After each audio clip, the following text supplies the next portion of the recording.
Good day, and welcome to the Philip Morris International Third Quarter 2020 Earnings Conference Call. Today's call is scheduled to last about 1 hour, including remarks by Philip Morris International Management and the question and answer session. In order to ask a question, please press the star key followed by the number 1 on your touch-tone phone at any time. Media representatives on the call will also be invited to ask questions at the conclusion of questions from the investment community. I will now turn the call over to Mr. Nick Rowley, Vice President of Investor Relations and Financial Communications.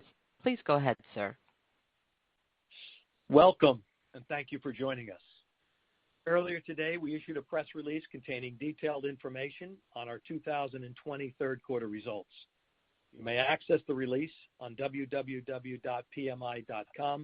or the PMI Investor Relations app. A glossary of terms, including the definition for reduced risk products, or RRPs, as well as adjustments, other calculations and reconciliations to the most directly comparable U.S. GAAP measures, and additional heated tobacco unit market data are at the end of today's webcast slides, which are also posted on the website. Unless otherwise stated, all references to IQOS are to our IQOS heat-not-burn products.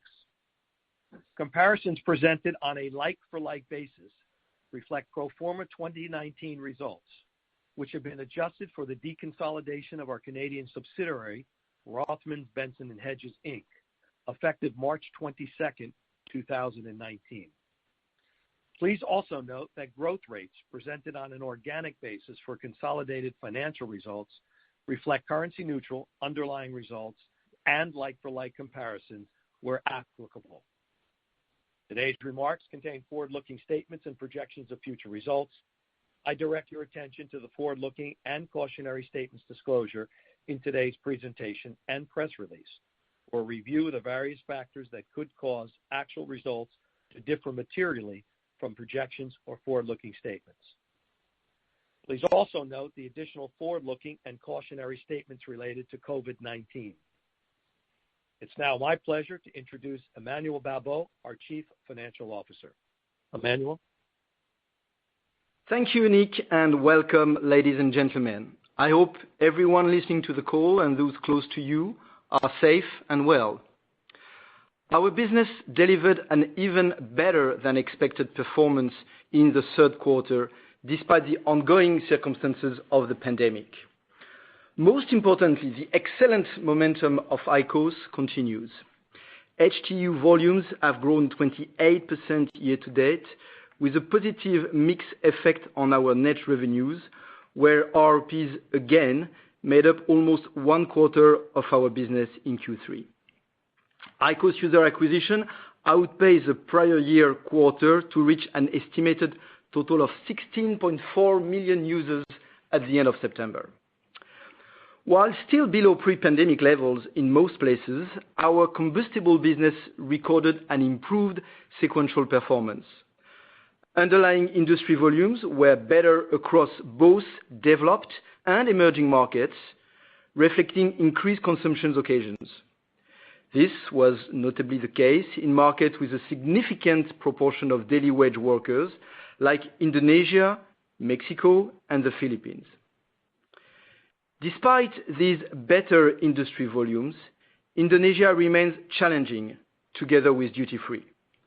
We must also retain a degree of caution around a second wave of the pandemic and its overall economic consequences across all of our markets. Our operating margins were again significantly ahead in the quarter and on a year-to-date basis, despite the challenges in our duty-free business. This reflects the increasing weight and profitability of RRPs and cost efficiencies. Our cash generation was also strong, with $3.6 billion of operating cash flow in the quarter, putting us on track to reach our target of at least $9 billion this year. Turning to the headline numbers, our Q3 net revenue declined by 1.5% on an organic basis, marking a significant improvement from the decline of almost 10% in Q2. While this was somewhat aided by certain timing factors, including the revaluation of distributor inventory in Japan ahead of the October price increase, it nonetheless reflects the continued strength of IQOS combined with a sequential improvement in our combustible business. Indeed, the positive effect of the shift in our sales mix towards RRPs can be seen in the 6.5% organic increase in net revenue per unit. Combustible tobacco pricing was 2.1% up, reflecting solid pricing in a number of markets, partially offset by timing differences with the prior year, a strong prior year comparison in Turkey, and headwinds in Indonesia. These timing differences include the effect of delayed pricing in some instances, such as the Philippines, where we took a price increase this month rather than August in 2019. Given this net revenue decline, we were pleased to deliver such a strong adjusted operating income margin expansion of over 300 basis points on an organic basis. I will cover this in more detail shortly, noting that we saw a further benefit versus our prior expectation from additional cost efficiencies and some delayed spending in the last months of the quarter. Adjusted diluted EPS of $1.42 increased by 5.6% excluding currency, better than our prior expectation of a flat organic development. The primary driver was the above cost benefit, as well as better industry volumes in Indonesia and the EU region, where increased mobility coincided with the reopening of hospitality settings and warm weather. I also want to reflect on our strong performance over the first 9 months of the year.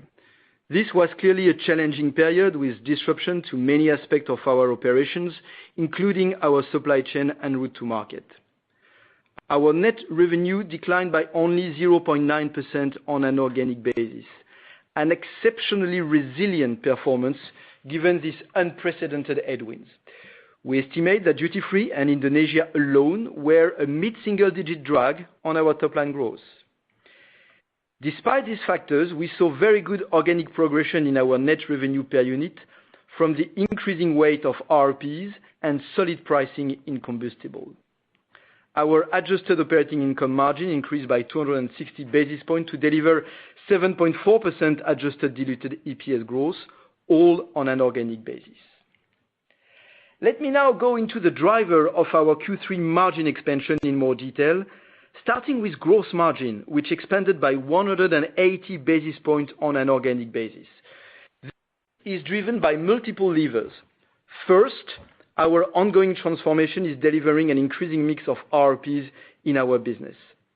Second is pricing on combustible.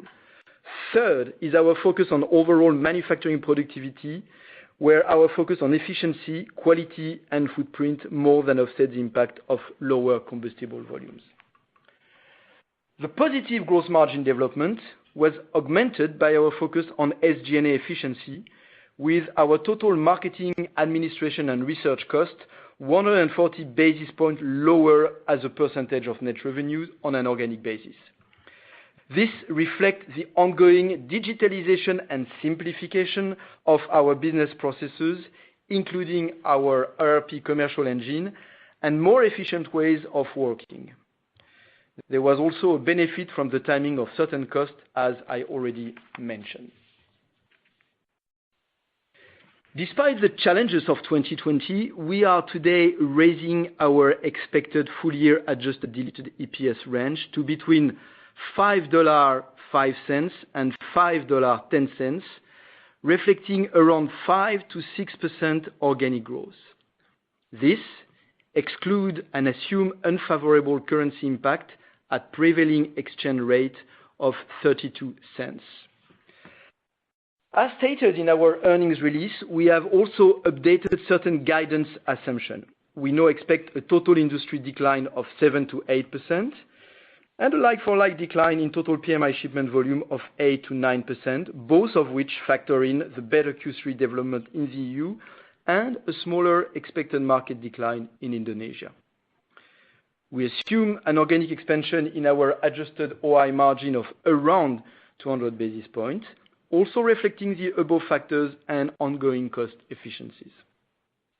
We expect capital expenditure of approximately $0.6 billion and an effective tax rate, excluding discrete item, of 22% to 23%. We also assume no recurrence of national lockdowns in our key international market in the fourth quarter and remain vigilant with regard to the pandemic as economic uncertainty remains and localized social restrictions are being tightened in some geographies. Focusing now on the fourth quarter, we assume underlying consumption trends should be broadly stable versus a robust Q3. In many markets, including the EU region and Russia, increased consumer mobility, the opening of hospitality settings, and summer conditions provided a helpful backdrop to our performance.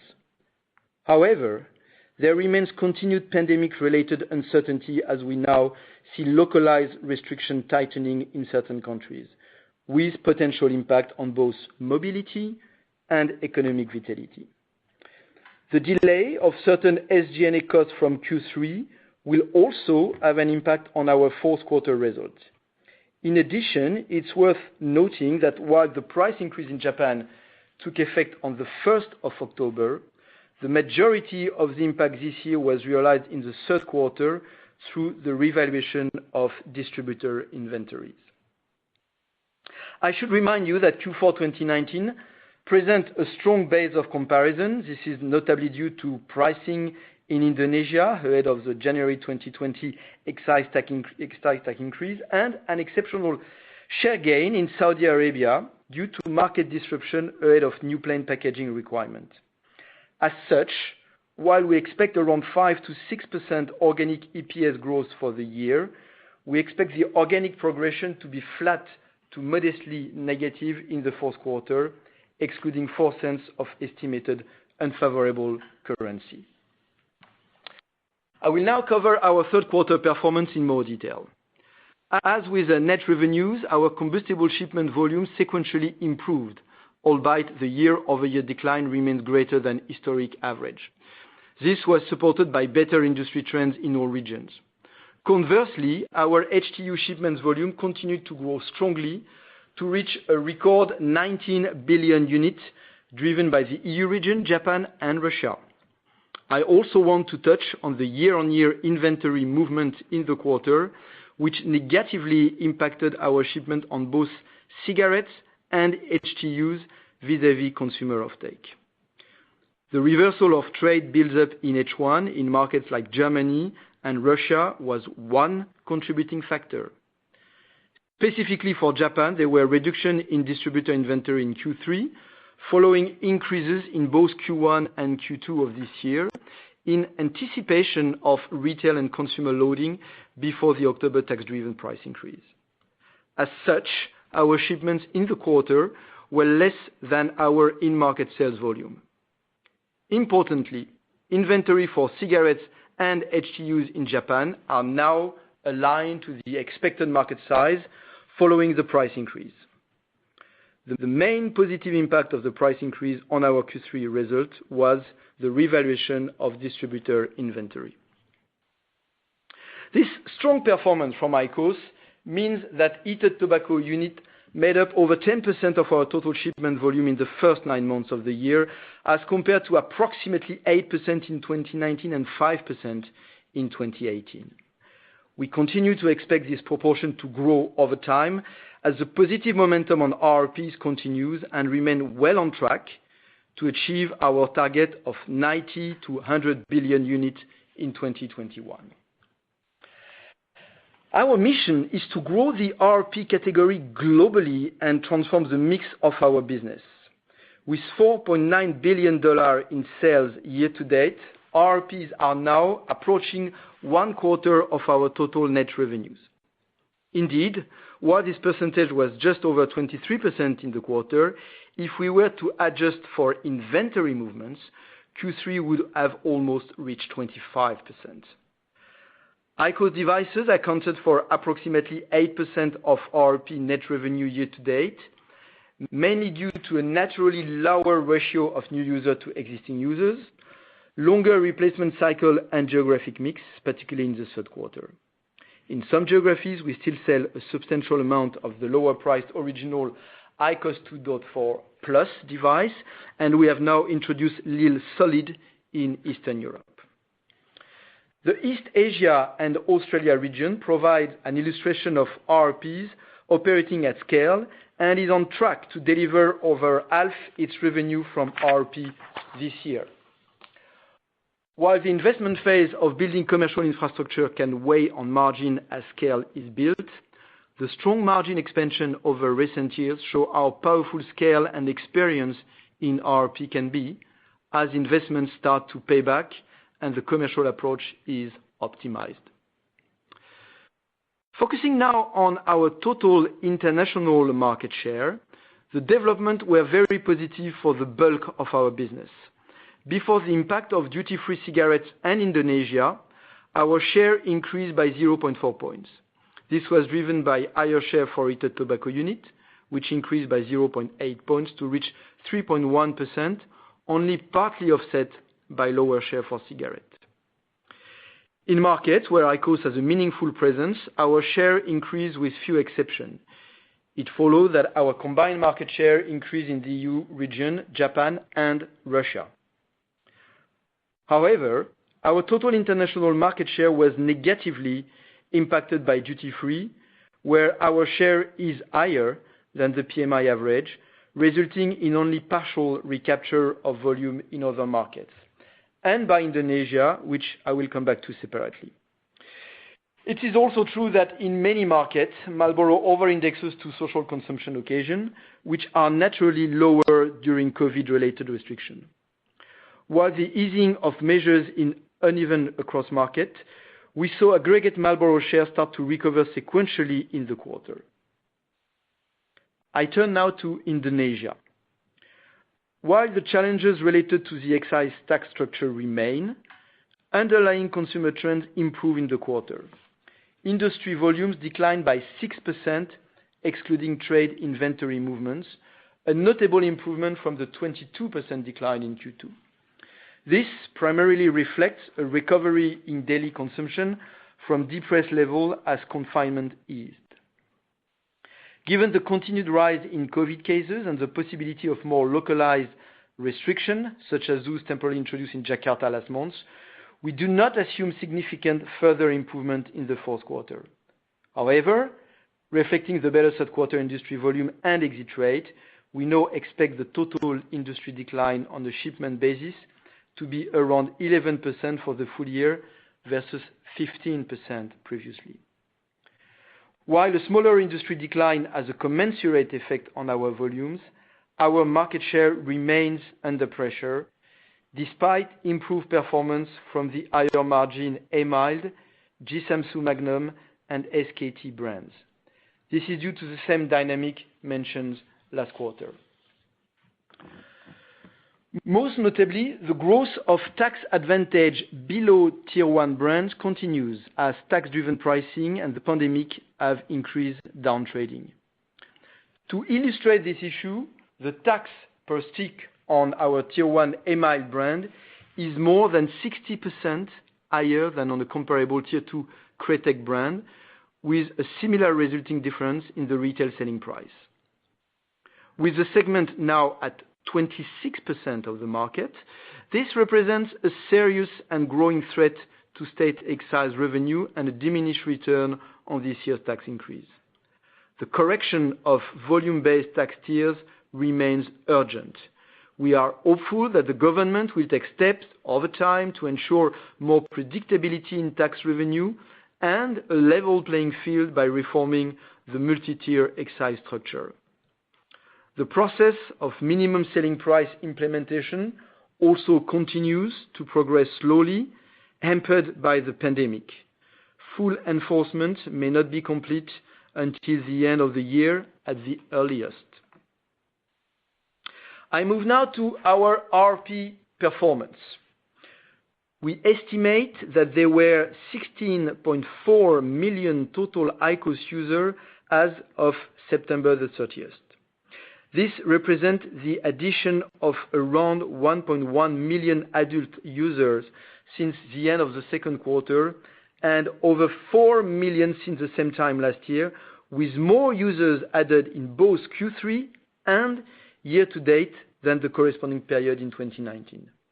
This is an exceptional achievement given the circumstances where our accelerated pivot to digital and remote engagement is paying dividends.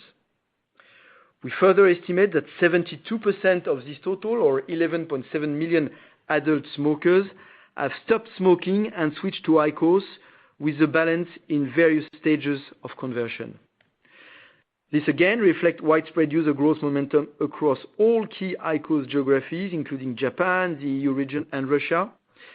As our user base expands in markets like Japan and Russia, we are increasingly enriching our offer and segmenting the market with new product and more price points. We plan to bring more exciting innovation from IQOS in the coming quarters. We are also optimistic that the FDA's granting of modified risk tobacco product reduced exposure orders for a version of IQOS will contribute over time to better understanding of the heated tobacco category and the benefit of switching to IQOS compared to continued smoking. The success of IQOS in global key cities, where our commercial strategy typically has a strong initial focus, serve as a useful indicator for national share growth potential. In many such cities across a wide range of markets, our share is now well into double digit and still growing. This provides an excellent base from which to further grow our RRP business as we innovate and broaden the IQOS offer. In the EU region, we added a further 0.4 million IQOS users in the third quarter to reach 4.7 million, a continuation of a recent strong performance, while most adult menthol smokers have switched to non-menthol cigarettes since the ban in May. We have seen some incremental switching to RRP over the May-September period and continue to see further opportunity to convert these consumers. Third quarter share for HEETS reached 3.9% of total cigarette and HTU industry volume. This was in line with Q2 2020, but sequentially increased by 0.1 point when adjusted for estimated retailer inventory movement and consumer pantry loading effect.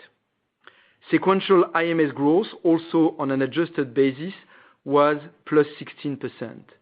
This reflects strong absolute growth in Italy and Poland. It also includes further progress in Spain and in the UK, where both national and London offtake share continue to grow, with the latter exceeding 3% in September. I also refer you to the appendix where we show shares for key EU markets. IQOS continued its strong performance in Russia, with our HTU share up by 1.8 points to reach 5.8%. On a sequential basis versus the second quarter of 2020, share decreased by 0.2 points, reflecting a cigarette market which grew 6% on the same basis, aided by seasonality of consumption and lower illicit prevalence. Sequential HTU in market sales, adjusted for trade inventory movement, increased by more than 9%. With the introduction of HEETS Creation in Q1 2020 and Fit consumable for Lil Solid this quarter, we now have a price tier portfolio to cater to a broader range of adult smokers across the socio-economic spectrum. In Japan, our total reported share for heated tobacco unit reached 20.5% in the third quarter, supported by line extension for both Marlboro HeatStick and HEETS, such as the recent launch of Marlboro Black Menthol. IQOS user grew to an estimated total of 6 million, of which an estimated 4.4 million have stopped smoking and switched to IQOS. On a total tobacco basis, including cigarillos and adjusted for trade inventory movement, The share for our HTU brands increased by 2.6 points versus the prior year quarter and by 0.2 points sequentially to 18.9%. Q3 2020 adjusted in-market sales volume for our HTU brands grew 7.3% sequentially. The overall heated tobacco category continues to grow, with a large majority of this growth driven by IQOS, and now makes up almost 26% of the total tobacco market. In addition to a strong growth in existing market, the geographic expansion of IQOS continues. We leverage our digital capabilities to launch in 4 new emerging markets: Costa Rica, Georgia, Jordan, and the Philippines. This takes the total number of markets where IQOS is available for sale to 61, of which over half are outside the OECD.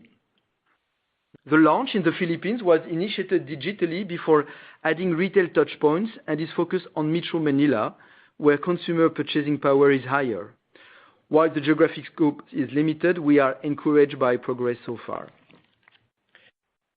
We have also now started the commercialization of IQOS VEEV, our new e-vapor product, which was launched in New Zealand during the quarter.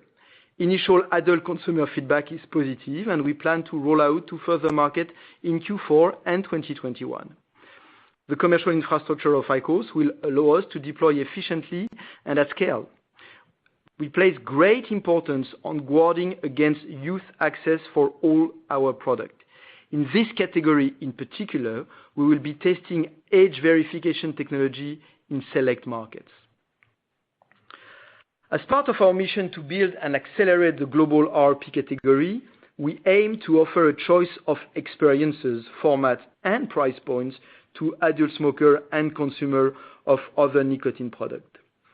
Our collaboration with KT&G is consistent with this goal, as demonstrated by the first launches of Lil product through our IQOS infrastructure. We introduced the Lil Solid Heat-not-burn device and Fit HTUs in both Russia and Ukraine during the quarter. As we reach shares approaching 15 to 20% with IQOS in key cities such as Moscow and Kiev, and we expand to areas with lower purchasing power, a simple, affordable proposition can play an important complementary role in reaching more adult consumers and maintaining a strong rate of user acquisition.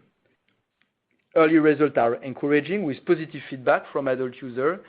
This means that in both these markets, we now have HTU brands at 3 price points within the heat-not-burn category: super premium Heats Creation Dimension, premium Heats, and mid-price Fit, all of which present attractive margin. We will also shortly be launching the Lil Hybrid device, mixed consumable and nicotine-free liquid cartridge in 2 Japanese prefectures, offering adult consumer a differentiated premium experience which combines the satisfaction and rich flavor of heated tobacco with added sensorial element. There is a consumer segment in Japan looking for such an experience, and we believe this will be the best hybrid product available in the market.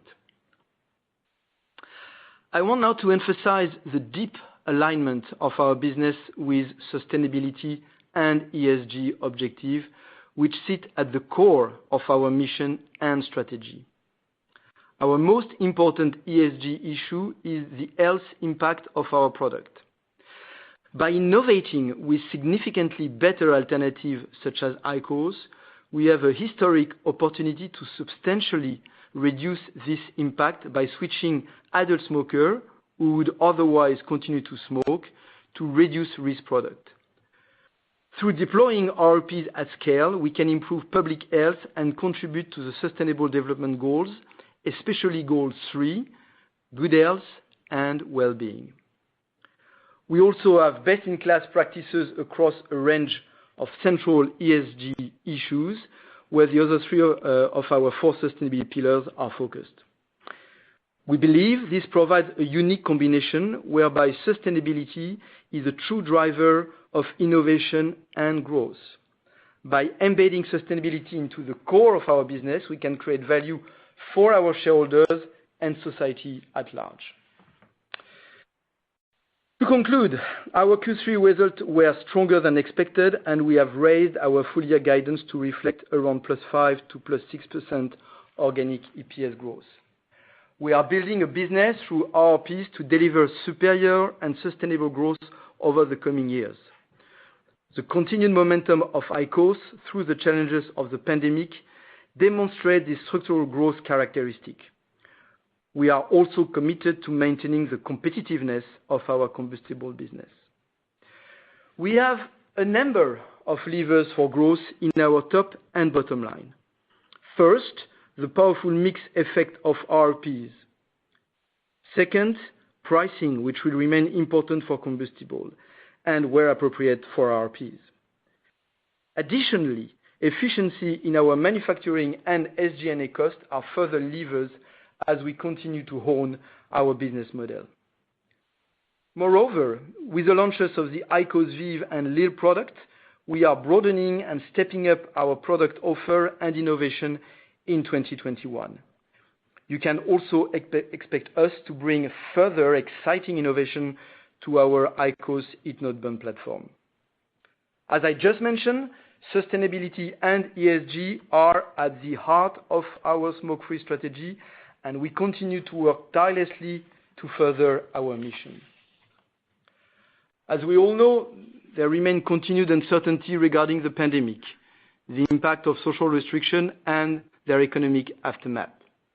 However, when COVID-related headwinds abate, we expect to resume growth consistent with the currency-neutral compound annual growth rate in our 2019-2021 algorithm of at least 5% net revenue growth and at least 8% adjusted diluted EPS growth on an organic basis. In short, we look forward with confidence, and we will expand on these topics further at our next Investor Day, which we plan to hold in early 2021. Thank you. I'm now more than happy to answer your questions. Thank you. We will now conduct the question and answer portion of the conference. Again, in order to ask a question or make a comment, please press the star key followed by 1 on your touch-tone phone. In the interest of fairness and time, we ask that participants keep to a maximum of 2 questions each. If time allows, follow-up questions may be taken. You may rejoin the queue again by pressing star, then the number 1 on your touch-tone phone. Our first question comes from Adam Spielman of Citi. Hello, thank you very much. So my first question, you reiterated that you're very, very comfortable with the 90 to 100 billion target for 2021 for RRPs. Are you still comfortable that you will exceed 250 billion in 2025, which is your other longer-term target? That's my first question. Thank you. Thanks, Adam. We definitely are repeating our ambition to reach next year 200 billion stick in the heat-not-burn category, and I think that the growth that we deliver quarter after quarter is clearly pointing to that direction. Then you are alluding to the 2025 objective of 250 billion plus, which is, I think, here aligned with what I've started to detail on the presentation, which is really the fact that we are broadening the portfolio when it comes to RRP's product. And we are going to, of course, come with more enrichment, more segmentation, more offering when it comes to heat-not-burn. We are entering the e-vaping category, and all that is going to put us on the track to deliver that ambition. And I think everything I've been, saying in terms of segmentation of the devices, now that we are coming with the lil offering, what we have started to do now in Japan, in Russia, when it comes to the consumable, it shows that we are clearly now that the market is getting a bit more mature. Of course, it's still at an early stage, in most places, but in a few places, we have some first element of a bigger market. It is time now to enrich the offering, and broaden the spectrum of what we can offer to I would say, conquer and convince more smokers to switch to our product. And therefore, that is what is going to put us on the right track for this ambition for 2025. Excellent. Thank you very much. And then, I don't want to undermine it, so I don't want to put words in your mouth, but your market shares in Russia, in Japan, they grew in Q3, but sequentially less than in Q2. And I'm wondering why that was, do you think, and whether really it's significant or it's just sort of random quarterly fluctuations and we should just ignore that point. Yeah, and I don't think that there is anything to be read there. I think that we are very happy with the performance on the key market. Of course, what has been, and depending on the season and the consumption pattern and what has been happening on the borders, we know that some borders were closed. We talk about illicit trade being stopped. I mean, that can be disruptors to the evolution if you take a kind of flash or spot quarter view. But I would say the trend that we have seen in Q3 were very much aligned with a nice, strong trend that we've been observing over the first part of the year, over H1. So I don't think that there is anything in Q3 that would be signaling a slowdown in the way we are gaining share in an underlying manner. Thank you. Very clear. Very helpful. Thank you. Our next question comes from one of Pamela Kaufman of Morgan Stanley. Hi, good morning. So there's obviously a lot of ongoing uncertainty, but as you just reiterated, you're on track for your heated tobacco target for 2021. I guess broadly, how are you thinking about how you're positioned for growth next year? And do you anticipate accelerating growth as you lap the performance this year and see benefits from the enforcement of minimum price increases in Indonesia? Well, thanks for the question. Obviously, it's very early stage, to start talking about next year. I think you very rightly said it. 2021 is full of uncertainty, and we even recognize that the last months of 2020 have their fair share of uncertainty as well.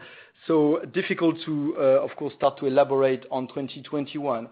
The only thing I can say at that stage is that we are going to enter 2021 with the strength of our RRP business. That is clear, from this first 9 months performance. There will be certainly a number of low comps in the basis of 2020.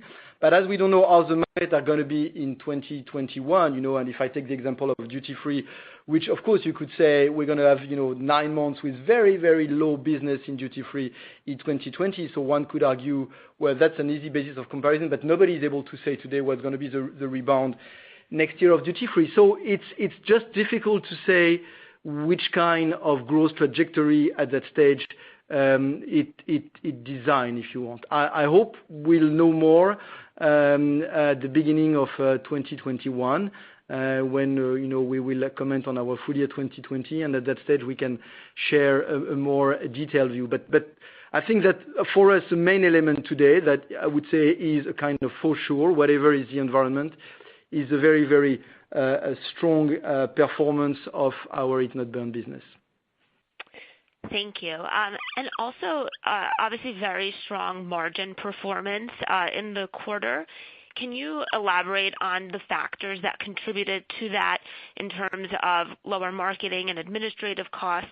You pointed out manufacturing efficiencies. How are your IQOS customer acquisition costs trending, and how much of the lower cost is temporary versus sustainable going forward? Sure, happy to do that. Where the margin improvement is, and that's probably the strength of the performance, is not coming from one element. I think it's a collection of drivers that we have to add to the top line evolution, nice margin evolution. And that is coming first, of course, from the growth of RRPs, and I think we are showing this quarter the impact on the gross margin of the positive impact on the mix of the consumable in Heat Not Burn. And as we keep growing that business, that is of course a nice mixed positive impact, clearly helping the margin. There is also everything we are doing on price, and we keep clearly working in the direction of improving nicely price on combustible. There is, and I would be happy to elaborate further if you want. Then there is, of course, everything we do on manufacturing productivity, which is also a nice driver. And then below the gross profit, you're right. We have this very positive evolution of our SG&A, where we managed to decrease on an organic basis SG&A by about 7%, when the decrease of the top line is only 1.5%. So we have a nice leverage, if you want, between the two. And here you have a mix of things. First of all, yes, of course, we are working on the efficiency of our costs. So all functions, all teams are working in a simpler, more efficient, more digitized manner. We are platforming, our work. We are standardizing. We are automating. We are using digital in all capacity, in order to work in a more efficient manner. So that is contributing to certainly some saving. Then, on top of all this effort, you're absolutely right. We have increased efficiency as we turn toward a more digital commercial engine on RRPs. And that is, of course, something that is going to accompany us on the long term. We build at the origin the IQOS business with a business model, with a lot of physical coaches and based on having some retail places that we were owning. And that was great to start. We needed to do that. But of course, as we are growing the market, as we are learning about it, and as we are developing our digital skills, we are indeed developing a tool which is really efficient, both in terms of digital customer experience and in terms of digital trade experience. And that is allowing us to be much more efficient in contacting smokers that we can convince to switch to IQOS, in explaining and accompanying them on answering all their questions, in coaching them in a digital manner for them to understand how it works, how is a global experience. To answer their question, we have been creating communities where people switching to IQOS can exchange their impressions and their tips. And then once it is done, of course, the job is not done, and we are moving to retention and really build this intimacy through having a lot of data about our customer of IQOS and really being able to bring them the best overall experience and keep them as customer of our Heat Not Burn business. So that's what we are doing today, and absolutely that is translating into a reduced cost of acquisition and a reduced cost of retention. We are certainly not at the end of this improvement, but that is nicely helping the performance in 2020 for sure. Thank you. Our next question comes from one of Michael Lavery of Piper Sandler. Good morning. Thank you. Hi. You've launched in some markets this year, and certainly it doesn't seem like the easiest of circumstances to really get those going with pandemic closures and restrictions. But you've got some like Saudi Arabia already at 40 basis points of share, obviously small, but France took several years to get to that. Mexico also 20 basis points. It's early, but these look like they're a pretty good start. Can you touch on some of what's driving that? I know you just mentioned some of the digital things. Is that really the key? Are there other factors? What's just getting some of these markets going a little bit more quickly than we've seen in the past? Well, I think and each market, Michael, is different. So the answer probably could require a long explanation and entering the various type of dynamic. And starting with the regulation, of course, the capacity that we have to speak about IQOS and explain how it works. In some market, we have this capacity to explain to smoker that a better alternative does exist. In other country, we are much more limited. So that is clearly having an impact. Then certainly there is an impact, as you grow the visibility of IQOS, as you are, people starting to see friends, family around them using IQOS, you may have a kind of snowball effect. Maybe it's a little bit of a caricature, but I think to some extent it can play like that. And that can accelerate the evolution of a market. You have also the cultural dimension, which is quite important. In some countries, people will be proud of having discovered IQOS, and they will want to share that with their friends, and they will, become our best salespeople, I would say, about IQOS, and taking themselves the time to explain and convince friends and relatives. In other cultures, it will be very different, and that won't happen because they will believe that it's a personal choice and they don't want to interfere on that. So all that to explain the very different pattern that we are seeing in terms of development of the business. Having said that, you're absolutely right. The more we're going to be able to go digital and have great digital tools to contact smokers, talk about IQOS, be able to engage them in what is the IQOS experience, the more we're going to be able to grow the market. And clearly, developing this digital customer experience is going to be key, hopefully, in accelerating the growth in several markets. But let's not underestimate the fact that regulation can be a pretty significant restriction, nevertheless, even when it comes to using digital tools. So again, that explains why I think there is certainly no market where we are not saying that we have the ambition to make them RRP market, but certainly in some markets it's going to take a bit more time. Okay, that's helpful. And then we're about 5 months into the menthol ban in the EU for cigarettes. You mentioned a little bit of incremental momentum on IQOS menthol, especially in a market like Poland. There's been a big share jump there. How much is that related to menthol success, getting cigarette smokers to switch, and how much more runway is there for that to go? Sure, Michael. What I can share with you is that, so you remember that menthol was, roughly speaking, 10% of the EU market altogether. I think the vast majority of the menthol smokers have been switching to other type of combustible cigarettes. So I don't think that there has been certainly not what was hope in terms of people stopping to smoke. It's probably a few percent, but no more than that.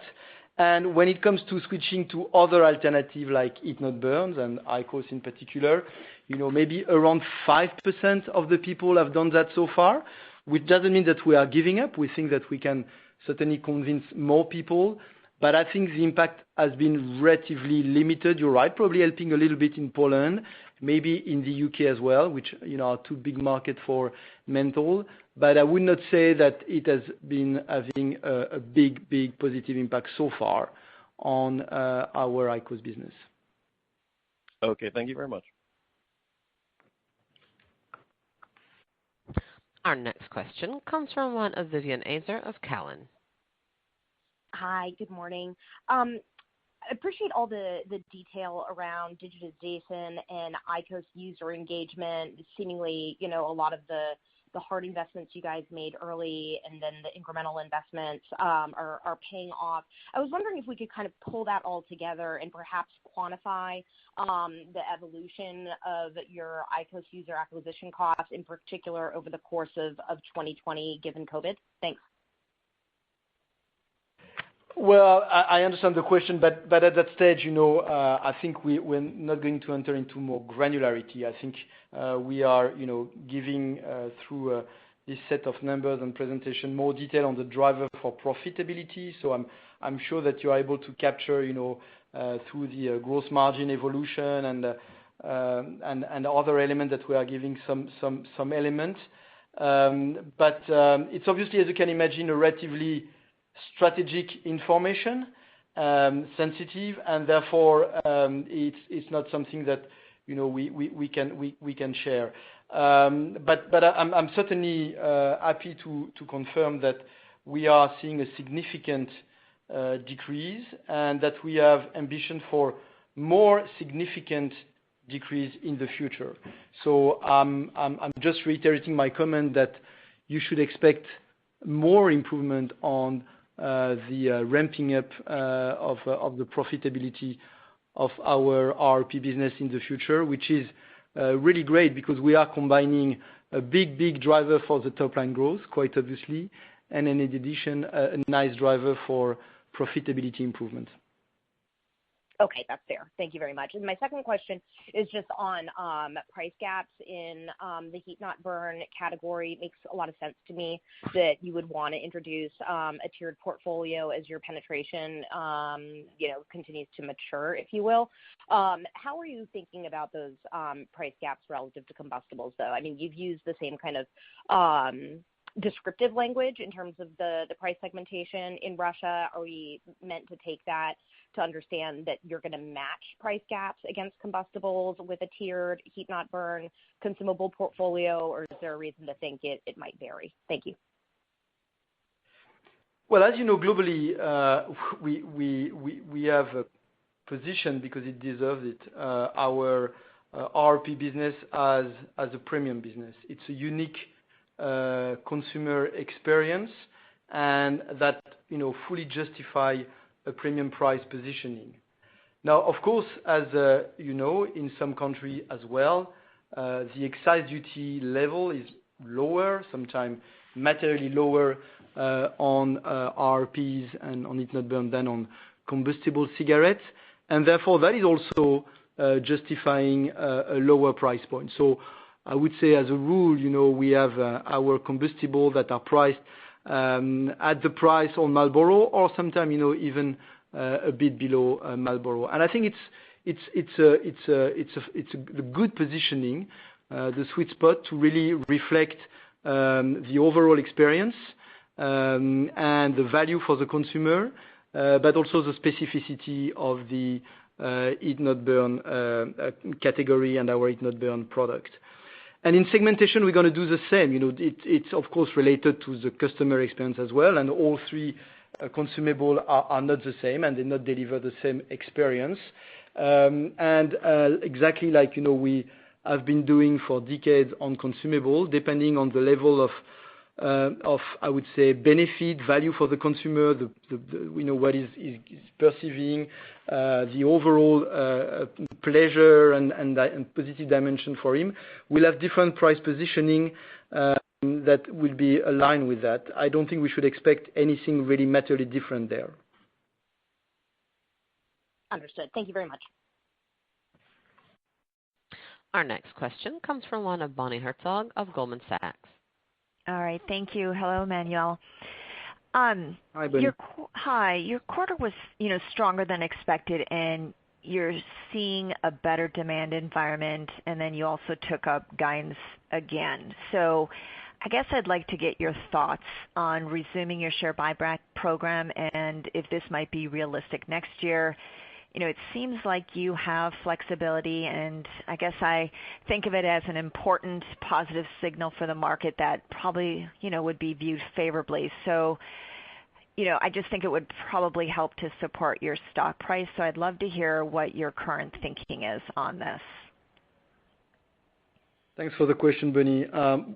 We haven't changed our mind, at that stage on the buyback. We've announced, as you know, a 2.6% increase of the dividend to $4.80 a year. So we continue to reward the shareholders. And I think we stated in the past, and we are very much on that line, that we would not, start a share buyback that could potentially endanger the rating. And I'm not sure that today we have a huge flexibility on that rating with the balance sheet that we have today. So we have a very strong balance sheet, and we want to keep that. I don't think that we would, love to be losing some notch in the rating because of buyback. So I'm not closing the door on the long term. Of course, it's a moving situation, and as we keep generating cash and strengthening the balance sheet, we may, together with the board, decide to change that. But for the time being, this is not on the agenda. Okay, that's helpful. And then I know it's early, but I was hoping to get maybe your thoughts on what you see as the key tailwinds or maybe headwinds as we look out into 21. I guess as I'm thinking about your business, and what you've accomplished during this pandemic, it seems like the setup is quite positive, especially as I think through a few tailwinds, such as, for instance, the one you have in Japan. I'm not asking for guidance for next year, but is there a way that you could just kind of lay out, a few of these tailwinds as you see them for your business and/or possibly, headwinds? Thank you. Thanks, Bonnie, for not asking for a guidance because I would not give it anyway. Trying to elaborate on tailwind and headwinds. I think the tailwinds are quite obvious. We have this RP business that is, almost 1/4 of the business, so it's very material in terms of, share of revenue. That is going very strongly. We talk about a growth of about 28-29% year to date. We see a number of markets that are actually contributing to the dynamism. We are, as we've said, enriching the offer. So we see that we start to enter into new phase of this ambition of creating this category that we think one day will be, I would say, putting an end to a smoking world by this segmentation enrichment of the offer. So we have here a very powerful tailwind that is going to help us as we enter into 2021. And as you have seen, it's not only, as I said, positive for the top line, but it's also nicely positive for the bottom line because we are ramping up the profitability on that business, and that is a business that has a potential to be super nicely profitable. Then, of course, I said it, you have all these very low comps that we're going to have in few markets. We have this Q2 that has been very difficult. You have the duty-free business that is extremely depressed. So one could argue that if things were to start, gradually in 2021 to be back to normal, well, that could provide easy comp for growth. Now, that unfortunately is a segue for headwinds because we don't know what's going to be the environment. More and more people are saying that we're not going to be back to normal maybe until the summer of 2021. Nobody knows what exactly it means, by the way, but people are saying when the vaccine will be available, which could be summer 2021, that's the condition to be back to some more normality. And therefore, we don't know how it's going to play out globally on the business. But I think we are taking comfort and confidence from the fact that 2020 will not have been a walk in the park, that's for sure. And despite that, we are delivering what I consider to be a robust performance and targeting now a nice organic growth for the adjusted EPS. So it shows that even in a difficult environment, we managed to deliver a nice performance. All right. Very helpful. Thank you. Our next question comes from the line of Gaurav Jain of Barclays. Hi, good morning, Emmanuel. So a couple of questions. One is on the CapEx. So CapEx was again reduced to $600 million, and now it is meaningfully below depreciation, which runs at about $950 million for your company. So is this the new run rate of CapEx, and can your depreciation step down in the future?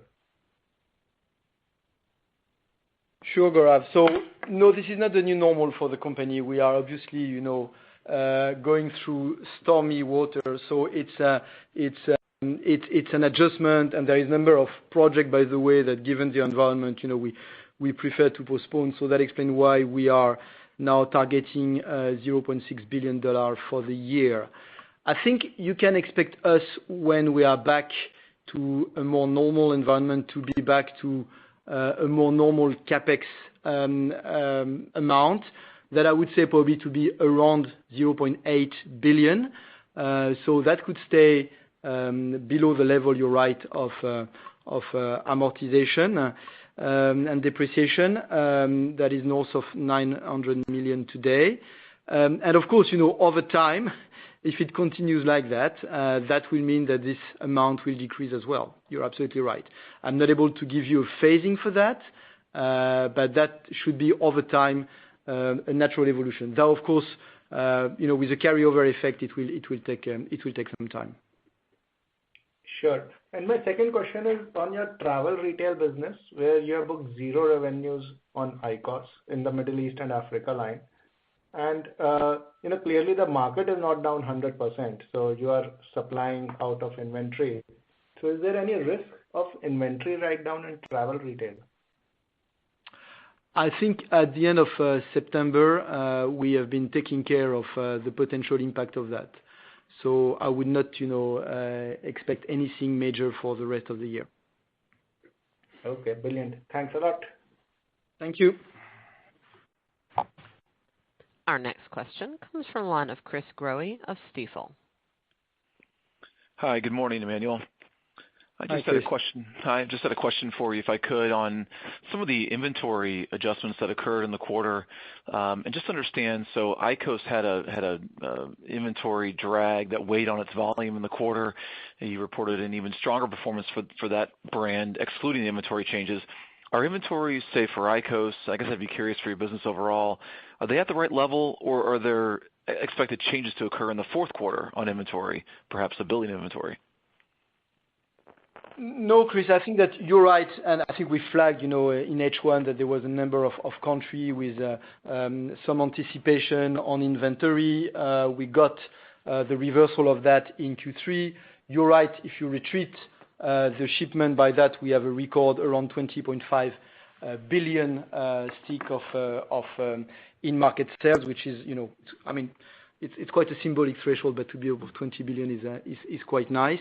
And we believe that we are globally at the right level at the end of September. So, we're not expecting today in Q4 any material impact on inventory for heat-not-burn. Okay. Thank you. And then just a second question on VEEV and the kind of just to understand the degree to which you can undertake a wider scale launch in more markets in the fourth quarter. Are there production limitations? There obviously, I'm sure there are at this point, but just to understand how you think about the progression of that launch in more markets in starting the fourth quarter.